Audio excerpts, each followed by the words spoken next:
Dr. Sanjeev Kumar, who has made a very special place in the hearts of everyone, whether it's youth or elders, during his brief political tenure in Bihar for the common people of Khagaria district, including Parbata constituency.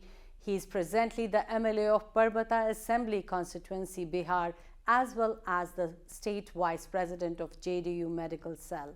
I had an opportunity to talk to him. The whole interview will be aired soon. Right now, let's watch some highlights. पर definitely हम बात करेंगे about how can यहाँ के लोग कैसे invest कर सकते हैं बिहार में. But before that I want to ask you, जब मैं आपका ये सब रेज्यूमी सब कुछ देख रही थी, it's like a successful doctor transitioning into an illustrious, political career to serve the people. So tell me, what motivated you to get on that path? Oh, see, I did my MBBS from St. GS Medical College and KM Hospital, which is one of the best medical colleges of India. In fact, my so many friends are in US also right now, my batchmates. So I did my MBBS from there, and after MBBS I did PG in hospital management.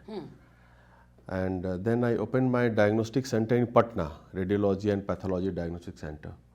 By that time my father was also engineer. Now by that time he left the job, electricity board, and he also became MLA. हम लोग साथ काम कर रहे थे. पापा के constituency भी हम लोग जाते थे. हमारा घर है, in fact Parbatta is my native place, my village also there in Parbatta only. आप कह सकते हैं दैट इज़ माय मातृभूमि एज वेल एज जन्मभूमि और सब कुछ. And now it has become my कर्म भूमि आल्सो. राइट. तो वहाँ से मेरा लगाव था शुरू से. तो राइट फ्रॉम द बिगनिंग जो लोगों से पापा को मैं देखा जैसे वो जुड़े हुए रहते थे हर चीज़ में, सुख दुख में. तो आप कह सकते हैं कि विरासत में मैं जन सेवा की भावना अपने पिता से मैं लिया. और बहुत ही अच्छा लगता था काम करने में. चूँकि मैं डॉक्टर हूँ अभी भी, तो जितने पेशेंट आते थे पटना आते थे गांव से, क्योंकि बाय दैट टाइम गांव में वो व्यवस्था नहीं था अच्छा. अब तो बहुत हद तक हो गया और हो रहा है. तो जो पटना के इलाज के लिए आते थे मेडिकल इशू को लेकर, सब मेरे से ही मिलते थे. तो मेडिकल इशू तो सॉल्व करता था, साथ साथ जो उनका सोशल इशू भी रहता था उसको भी मैं सॉल्व करने लगा. पापा was there, so I came close to honourable CM Nitish Kumar also.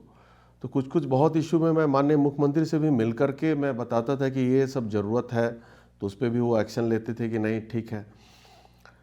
तो धीरे धीरे मैं पॉलिटिक्स में भी आ गया.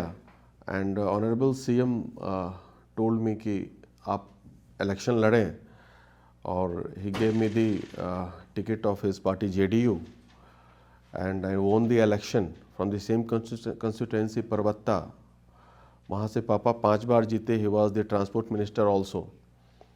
और वो जितने काम विकास का किए वो मैं उसको और बढ़ा रहा हूँ. तो पिताजी के साथ मैं बार बार क्षेत्र भी जाता था, अपने गांव में भी. तो जो लोगों से जुड़ाव बढ़ता चला गया. मैं वहाँ भी जाता था तो पेशेंट को जो इलाज के लिए आते थे तो उनको भी मैं अपने गांव में भी देखता था, पेशेंट्स को उनका वहाँ भी ट्रीटमेंट करता था. और उसी क्रम में फिर पटना भी आ जाता था, वहाँ भी उनका इलाज, बेहतर इलाज के लिए. तो धीरे धीरे अब इलाज के साथ साथ विकास का भी होने लगा. माननीय मुख्यमंत्री से भी मैं मिला, उनको भी लगा कि नहीं कि बहुत एक्टिव हैं, काम कर रहे हैं. तो then he only told me to contest the election. I think you will win.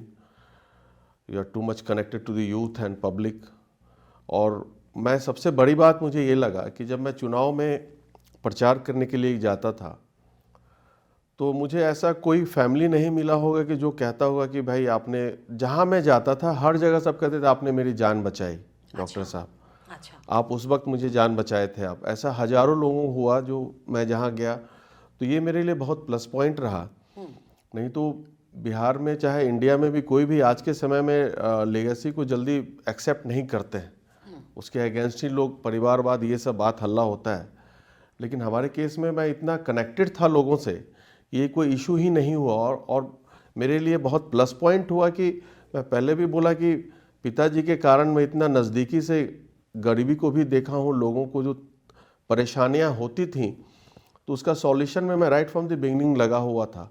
और जैसे मैं इलेक्शन जीता, पहला काम किया मैं 100 बेडेड हॉस्पिटल 20 करोड़ का हमारे परबत्ता में स्टार्ट हो गया बनना। Now it is about to complete within 1 और 2 मंथ्स। अच्छा, ये सब स्टार्ट हो गया। और विकास की बात देखेंगे तो परबत्ता असेंबली ऐसा कंस्टिट्यूएंसी है जहाँ पे we are having polytechnic college, we are having ITI college, we are having nursing school, सब कुछ हो गया। The main thing is that my father had started, उस वक्त भी माननीय मुख्यमंत्री से मिलकर हम लोग बात किए थे कि वहाँ पे अगवानी सुल्तानगंज पुल बन रहा था, 4 lane, that was demand of our ancestors, that will connect us to Deoghar. अच्छा, देवघर इनमें, देवघर तो है ही, पिलग्रिमेज है हम लोग का, हिंदू का, शिव जी का मंदिर है, हाँ जी, बैजनाथ का। तो वहाँ से जाने में बहुत लोगों को तकलीफ होती थी। तो वो जो पुल बन रहा है वो भी वर्ल्ड क्लास का पुल वहाँ पे बन रहा है। First dolphin observatory in India being constructed on that bridge, Ganges dolphin देखने के लिए। अच्छा, that is going to become a tourist place in future.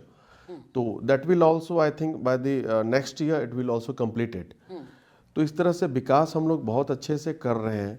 और ओवरऑल आप देखेंगे कि बिहार में भी जो 15-17 साल में जो डेवलपमेंट हुआ है, दैट इज़ अनकम्पेरेबल। मतलब उतना कोई सोच नहीं सकता था। जहाँ पूरा दुनिया स्मार्ट सिटी की बात सोचती है कि we will make a smart city, और हमारे बिहार में हमारे नीतीश कुमार माननीय मुख्यमंत्री जी का जो ऐसा विजन था, he believes in making in smart villages. अब आप यू विल सी कि जितने गली के सड़कें हैं एक एक गांव में सब कंप्लीट हो गए हैं, 95% आर कंप्लीटेड। और उसके बाद जो हर घर में RO सिस्टम का पानी सप्लाई चला गया। अच्छा, इन विलेजेस, शहर की बात छोड़ दे, विलेजेस में ऐसा हो गया। तो ये बहुत बड़ा अचीवमेंट है कि मुख्यमंत्री की, कि भाई जो बीमारियां होती थी पानी से रिलेटेड वो सब कम हो जाएगा। हमारे यहाँ आर्सेनिक, आयरन थोड़ा ज़्यादा है हमारे बिहार में, तो ये सब बहुत ही सोच समझ के वो कर रहे हैं। अब बारी आ गई कि अब इंडस्ट्रियलाइजेशन की बारी आ गई है कि अब ये होना चाहिए।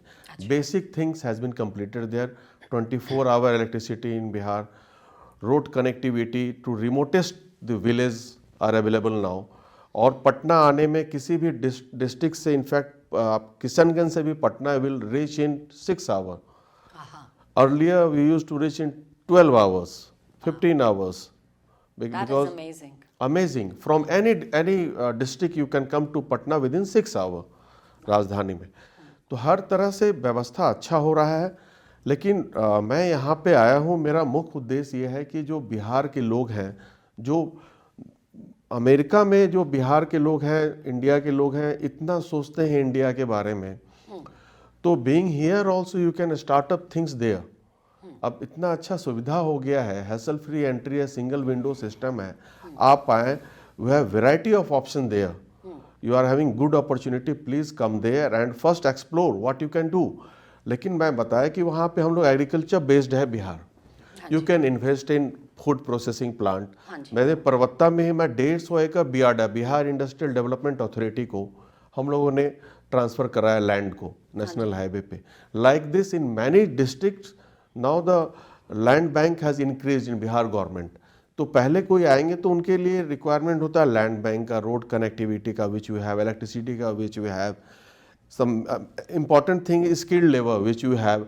For agriculture things we require raw materials. तो हमारे पास मेज़, मखाना, लीची, इतना हम लोगों के यहाँ केला का है। 25,000 टन हम लोग 25 लाख टन का हम लोगों का मेज़ का प्रोडक्शन है पर एनम। तो आप समझिए कि वहाँ के स्किल्ड लेबर अहमदाबाद में जाते हैं और बिहार के लोग मेज ट्रांसपोर्ट होकर अहमदाबाद जाता है, वहाँ पे फिर स्टार्च बनता है, फूड प्रोसेस होता है। तो why not in we can do it in Bihar. बिल्कुल।